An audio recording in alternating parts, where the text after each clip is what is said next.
TV. I'm so excited to have you here. Thank you. Thank you, Daniel. I'm also very excited. So good. I love chatting to you because you are so excited and passionate about what you do, and you've been so successful. So I'm so excited to share your story with everybody. Why don't we just start by telling everyone who you are and what you do? Sure. So my name is Lindy Chen. I'm the founder and managing director of the China Direct Sourcing. I have 20 years in Chinese supply chain management. I'm also the founder and also the CEO of Fundraising Technology. So cool. Now let's start with China direct sourcing because I will talk about both. So is it as simple as it sounds? If I was a brand, would I come to you if I wanted to move my manufacture to China, or if I had this crazy idea for a new product, would I come to you first? Absolutely. If you have an idea, if you have some thoughts, and basically, yes, you come to us and then we will work out, like the manufacturing process, and also as well as we give you a recommendation for different solution. Let's say, for instance, research and tender, get your product specification, and really find out how much it actually costs in China. Yeah, because I guess that's the big thing, isn't it? When you're starting a new product, you kind of have no idea how much it's going to cost. Yeah, and especially sometimes it's good idea for you to go to Australia and say, for instance, some of the products, if you get it made in Australia, just open the mold. Or it could Mm, cost $30,000 or $40,000. Not only mm, that, the design itself can cost you easily from 5 to 10K. So mm. therefore, it's good that you get a quote from the local market, and Yes. then you get the idea. And then therefore, when you go to China, you find out, the dramatic saving. Sometimes can blow your mind. Yeah, absolutely. And is that the benefit of coming to you? You've kind of seen it all, you know the process, you know how to actually guide someone who's never done it before through a process. Like, what would the steps be? Well, generally to say, when you have an idea, and then the first step is through research and tender. You would Mm, prepare the product specification. You would have some picture of the products, and mm, you also would done some market research, such as how much it costs in if you buy in Australia, and then also how much you want to sell as the end market, how that look like. So mm. therefore, at least your who is your target market, and also what's the end market price is going to be. And with that in mind, more likely, we can come and give you a recommendation quite easily. Yeah, I love that so much. So you've been doing this for 20 years. Yes, since the year 2005, we Oh my nearly, gosh. yeah, have like 30,000 supply our database, and also Wow. probably 2,000 customer all around Australia, and also America, UK, USA, and New Zealand, and some other islands. Whoa. What kind of products have you worked with? Well, we help our customers source from button to bulldozer, whatever. Wow. Oh, Yes, really? yes, whatever they Cool. want. Yes. Oh my gosh, that's so cool. How did you get into it all of those years Well, ago? yeah, well, it was actually quite interesting. It was at the time when I was in year 2005. I'm Hmm. still new to Australia, Hmm. and I just broke up with my ex-boyfriend. It always starts with a story like that. Yes. And then one of my friend asked me to source a particular products from China. Oh, And, I find I'm very good at it. And I saved him like over 60 or 70% of the cost. wow. And then this friend told more friends, and I start to do the sourcing negotiation. And I just find I'm very good at it. Wow, that's so cool. What was your career before you started a business? Well, before I started China direct sourcing, actually I was in China. I worked for a construction company. Hmm. I also been very high as the worked in a pharmaceutical company. Oh, And wow. I was managing 4 different departments, like a human resource department, Wow. and also like admin, IT, as well as the planning. And Mhm. I was helping the business to go public listed.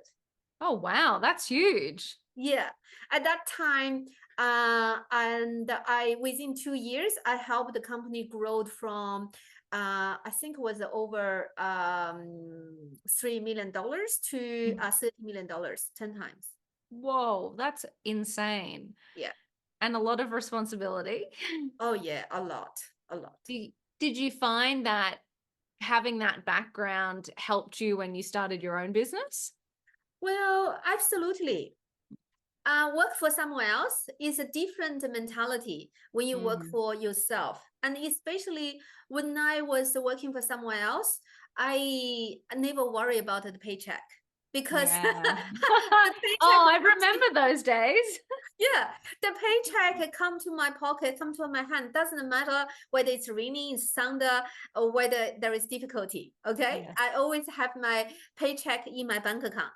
Yeah. However, when I started working for myself, every single thing I have to do it, Mm. and including as the owner to clean the toilet. Yes. It's so glamorous, isn't it? And also, when I first started the China direct sourcing, it Mhm. was one of the probably the darkest time in my life. I Oh, broke wow. up with my ex-boyfriend. Yeah. He had an affair. So yes, I was crying. Yeah. At the time, I have no friend here, no family here. I just no money. I can't even afford a laptop. I end Yeah. up have to go to the Queen Street Mall, the public library, to register myself in a computer, 4 computer in a row, to gain 15 minutes free using time on the Oh my computer. God. Really? Yeah, I was very resourceful. And Yes, I so love it. then, yeah, I got 1 hour of free use of the computer to send the email at that time. Oh my And gosh. then I pay 20 cents per page to go to the internet bar next door, internet Mhm. cafe, to print out my proposal to the client. And I spent Wow. $3 to buy my client a coffee nearby and then to have a meeting. Oh my God. This is crazy. I never knew this about you. Yeah. So I was really resourceful, and Yeah. regardless whatever the situation in front of me, Yeah. and how challenging it was, and I say to myself, how long do I want to be crying? How long do I really want to allow myself to be sad and with Mm. the separation?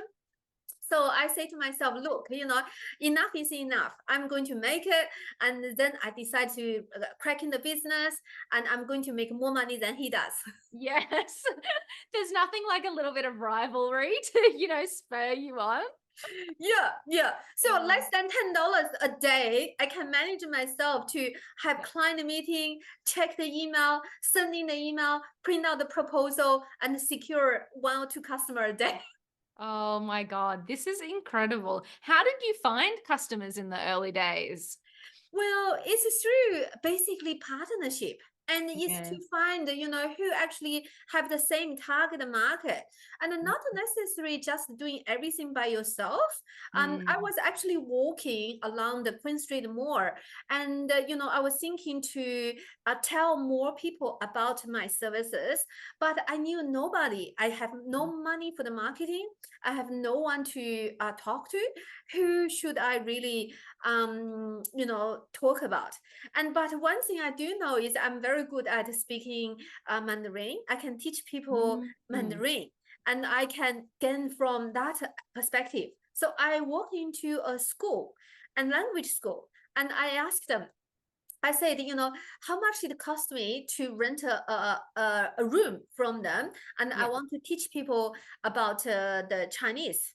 And so then they sent the headmaster to me. Well, I was asking for the rent, for a room for one night. Then we started the discussion. So then I said, how about if we run a culture course for your organization?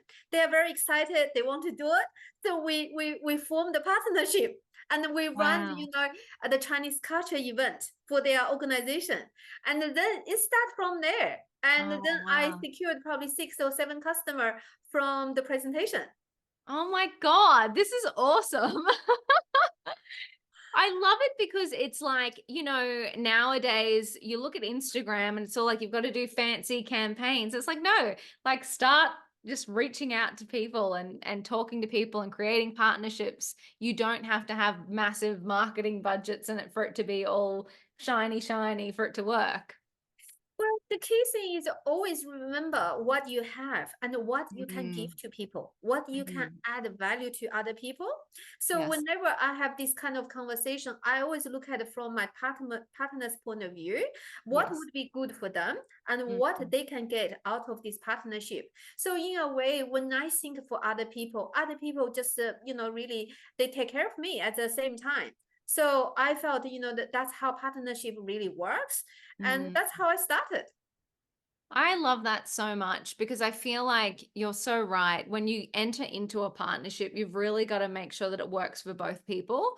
If one side feels like they're doing all the work or they're not getting the outcomes, then it really isn't a partnership. Correct. Not only that, you look at each other's strengths and then Mm. let your partner run their part the best. And so then that's how I basically took it off. And in the last couple of years, I still use the same methodology to create a partner to co grow together. I love that. So, in the last 20 years, you have gone from public library, getting 15-minute slots for free to check your email, to over 2,000 customers for China direct sourcing. Yes, yes, Oh my God, that's yeah. amazing. Not only that, you see, for China direct sourcing, we won numerous awards. If you look at the wall in my office, we won Telstra Business Awards, and then 2009, 2012, Best Telstra Business, and then we won the Queensland, Small Business Champion Awards. You name it, we have it. And Wow. we partnered with Commonwealth Bank. We partnered with many different organizations. We did the national tour. We basically use the same philosophy to co-create the win-win situation for partner and us. What do you attribute all of that success to? I think it would be just have an open mindset and Mhm. also be resilient and be humble and be grateful. Mm. Resilience is always the key. No matter how good when you run business, you're always going to have challenge. That's Yes. the natural part of it. Yeah. And I remember the last year, and I had probably one of the darkest moment when I was running 2 businesses. Mm. And also be humble is Mm. to doesn't matter how high you are, there are always other people contributed to your success. Mm. And then be really humble is to down to earth, and then willing to accept other people's contribution, but also willing to share with others. And also I would say be generous, be kind, and those are the things really you can attract people into your life. I love that so much because all of those things that you just said are kind of within our own control. We can all, no matter what our situation is, we can all be kind, we can all be generous, we can all be grateful, we can all look at other people's points of view. That's all things that we can control. Yeah, absolutely. And that's how we can recreate ourselves. We Mm. cannot decide how outside of the window look like, but we Yes. can determine to choose which window we want to face. Oh, I love that. Oh my God, so good. So talk to me about Freedom Technologies. So that's a little bit newer than China direct sourcing. What is that all about? Yes, prison technology is my new baby. So prison technology is actually formed out of China direct sourcing.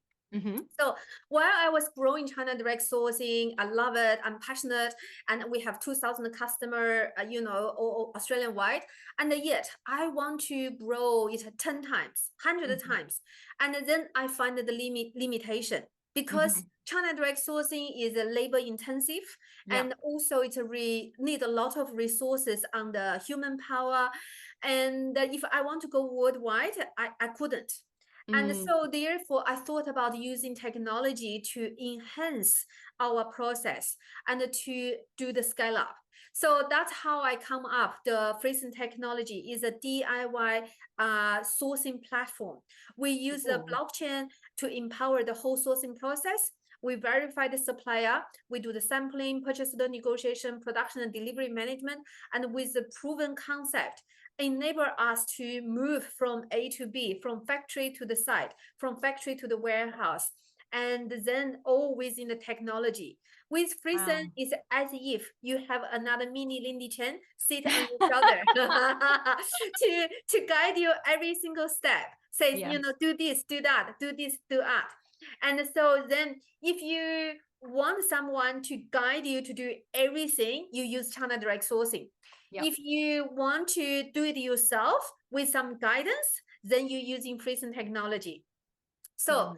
for Freezing technology as a tech startup, and it's only 2 years old. Okay, Mhm. we registered in year 2021 Mhm. March, but now the valuation is $20 million already. Oh my God, how did that happen? So we actually with freezing technology we have a big vision. It's Mhm. not only just a service from China to Australia, but Yep. also from China to UK, China to USA, and China to the world. And Mm. so within technology it can scale up very quickly. So Mm. that's the power of digitization and also visionary thinking. Mm. So with Friesen, we did the first round of fundraising at 75 cents per share. And then we raised 800,000. Not only that, we secured the Australian Accelerating Commercialization Grant of Mm. 730,000 from federal government. Wow. So that is very rare. And not only that, we just, as of today, completed the AC grant. And then we also started the second round of fundraising as $2 a share. So for the angel investor, their money have already doubled, almost Yeah. tripled. And Wow. then for the $2 million round, we want to raise $2 million. We raised the 1.7 already. By this Awesome. Friday, I think we probably end up, more likely we'll close the rest of it. Oh my God, that is incredible. What's the capital raising process been like for you? Do you like that side of the business? Well, this is a part of the journey as the tech startup. It's Yeah. quite a different mentality. When I Yes. first started the fundraising, I have never done it. It's Mm. it's very challenging. I don't even know what I'm talking about. So, and when I first started fundraising, I didn't want to do it. But Mm. the government, the federal government, forced me, and they said, Lindy, if you want this AC grant, you have to go to raise money. All right. We want Mm. to, I said, no, no, no, I can, mortgage my house and, use that money to match for the funding. They said, no, no, no, we don't want just you benefit. We want more Um, people get benefit from you running this like AC grant. Not yep. only that, we want you to prove to us you are investable. Yeah. Okay. So yeah, that's how I literally started the Wow. fundraising and to get a match. So basically that process is every dollar I raise, I get Yep. a dollar. So if I review back right now, I talked to nearly 490 investors. What? Oh my God, that's huge. Yeah. And then we now probably have around, 60 or 70 investors on our Mhm. cap table.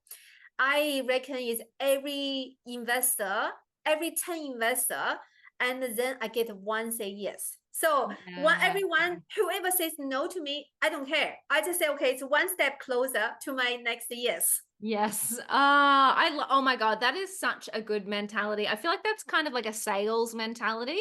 It's okay that people say no, that gets me closer to the yes. Correct. And sometimes, one of the saying my CTO, she said, Lindy, when you do fundraising, you look like doing multi-level marketing. Yeah. Oh my God. That's so true. I And said, it's so yeah. like sales driven, isn't it? That's right. Well, I Mm, said, well, this is how I see it because fundraising for tech startup is very critical, mm, especially as the founder. I talk to many investors, I talk to many stakeholders, and if someone who is aligned with my vision, great. Let's create a partnership, let's yeah. get you on board. And if they can't see that, no problem. I don't take Yeah. no as no. You just know just right now. And Yeah. then they will say yes later. When they see what they missed out on in the last round. Exactly. I do have investor when I invited them at 75 cents round, and they said, and then when I invite them again at a $2 round, they said yes. So the Yes. following Oh time. my God, that's so good. And I also have many investor, probably 11 out of 22 Mhm. investors from the first angel round reinvested in the seed round, in the second round. Oh, that's cool too. They can see the progress. Oh yeah, yeah, yeah. And then yeah, I also this year around the 13th of March, I did a launching seminar, launching like a party as well as a celebration of secured $79 million procurement contract. And Nice. then I have 10 investors on the night invested over 200K. Oh my God, that is incredible. Isn't it funny? I think like investors are like everyone else. You need to show the hype. You need to get them excited. You need to show them what they're either missing out on or what's the possibility could be. Oh yeah, and also keep them updated. Yes. Keep having the integrity, and also Mm, be really spot on with your own like due diligence room, yeah. your forecast, your financial, your feasibility, your Yes. marketing, your sales, your planning. So literally, I when before I started the fundraising journey, I felt my God, this is very challenging. But right now, I felt I'm very confident. I can show Mm, people whoever interested. I can send them the due diligence room. I can send them the data room, and many people who saw it, impressed it, and invest. yeah. You know, Yeah, that's such great advice, like making sure that you make it easy for them, having all of the right information up to date whenever they want it, not scrambling and looking unorganized. yeah. So basically, my classmate, my like cohort in the Mm. accelerator program, saying whatever Lindy wants, Lindy gets. I like that. I like that a lot. Next time I need something, I'll send you in. Yeah. So along the journey, if I look at it, and my lawyer invested, my accountant Mhm. invested, my Yeah. valuer invested, my mentor, every accelerator program I went through, my mentor invested. Wow, that's so cool. Why do you think that is? Well, I think is I'm quite passionate, and also Mm, they said infectious. yeah. Whenever people talk to me, they felt the excitement. They often like drawn that into Yes. the startup, joined by the founder. And Mm, when people say no to me, I don't take it as offense. I yeah. just I was still very polite and still saying when you are ready and you're more than welcome to come back. And Yeah. they sometimes they do come back. Yeah. So I think for that I always look at the bright side of the investors. So Yeah. therefore that probably impressed them. And also the strong like the data room. And we won 7 awards in the last like 6 months, Yeah. literally even including 2000 like 23 Telstra Best of Business Awards. That is so cool. I Yeah. love that.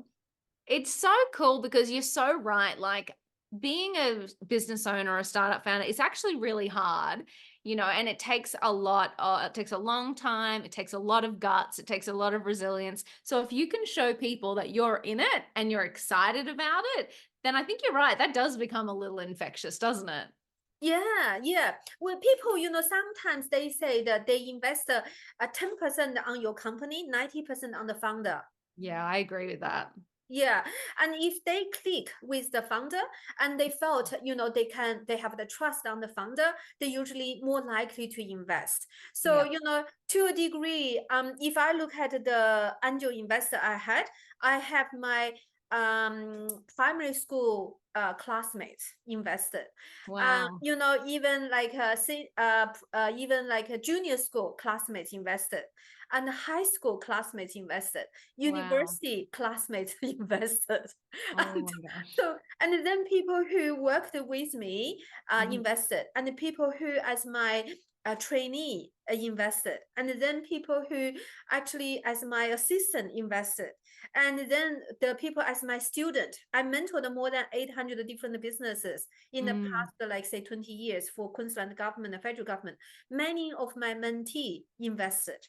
Wow. Yeah, because they being as my student, they know what I teach, they know what I'm talking about, they know how I really show up. And when I say A happen. When I say B, Yeah. B happen. So they Mm. felt, they can really trust me. And some of the people I haven't even see or met, like nearly past 20 years, we Wow. reconnected and then they invested. Oh my God. That's incredible. I love that though. Like, if you say you're going to do something, do it. Yeah. There's real power in that. Yeah, I felt that's the words of integrity. So Yes. therefore, even like the promises I made to myself, I Mm. fulfill it. Such as like if I say I want to do exercise and Yep. I do exercise, and then I go to the gym, I do like weightlifting. Even I have muscle.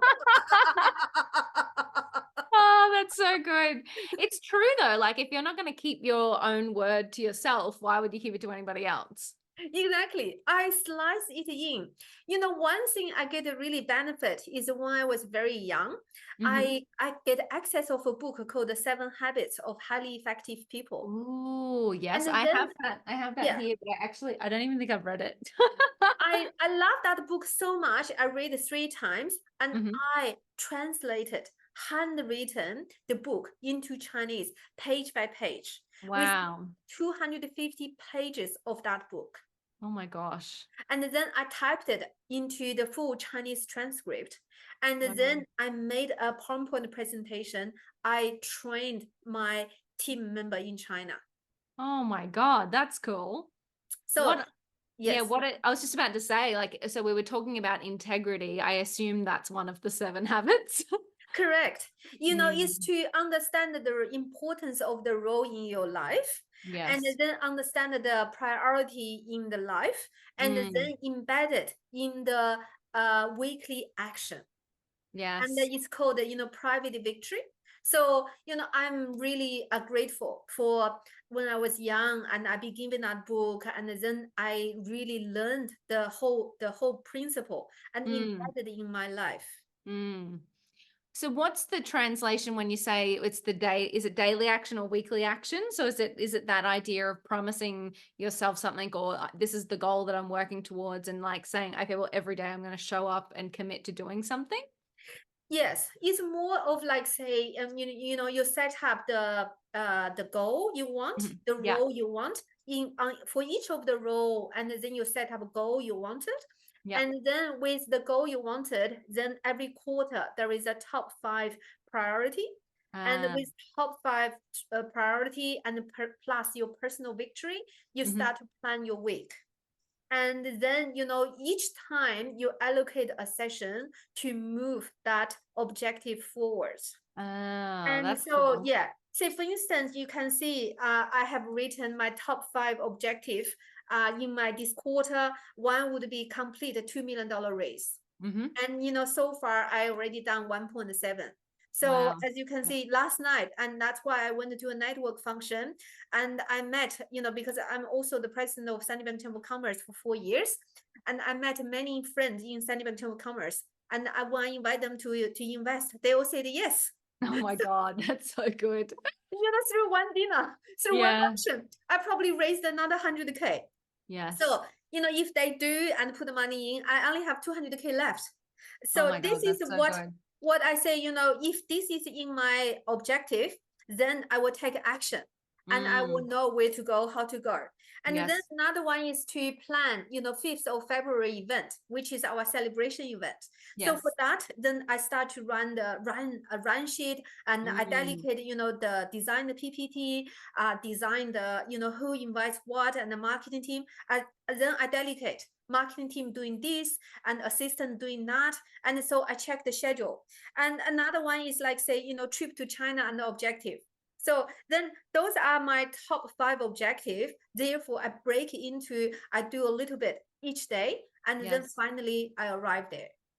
Oh, I love that so much. And I think it makes it a little bit easier to show up when we break it down into actually the small tasks. Oh yeah. When it Mm, is a very big task, you mhm. felt it's like elephant. You have nowhere to bite. Yes, yes. Yeah. I love that expression. That's so good. Oh my God, I love it. Well, we could talk all day, but I always love to ask this last question when I'm chatting to the amazing women who come on this podcast. And it is, when you reflect on your time across China direct sourcing and Freedom Technologies, so your time in business, is there one piece of advice that you would give to another woman in business to help her on her journey? Well, I would say starting a business is a leap of faith. Yeah. But don't let hesitation hold you back. Mm, Do thorough market research, have a clear vision, and be prepared to adapt. Remember, every successful business starts with a first step. So, just do it. oh my God, I love that so much. It's actually really funny. I think that that holds true along the way as well. Like even when you're launching a new product or you're trying something new, it's like just do it and just take the first step. Yeah, sometimes if you don't do it, you never know what may come Mm, across. And when I first started the freezer, I didn't register business. I wanted to have an idea, and yeah. then I went to a mentoring session. My God, when I after that mentoring session, I shattered because I faced so much criticism.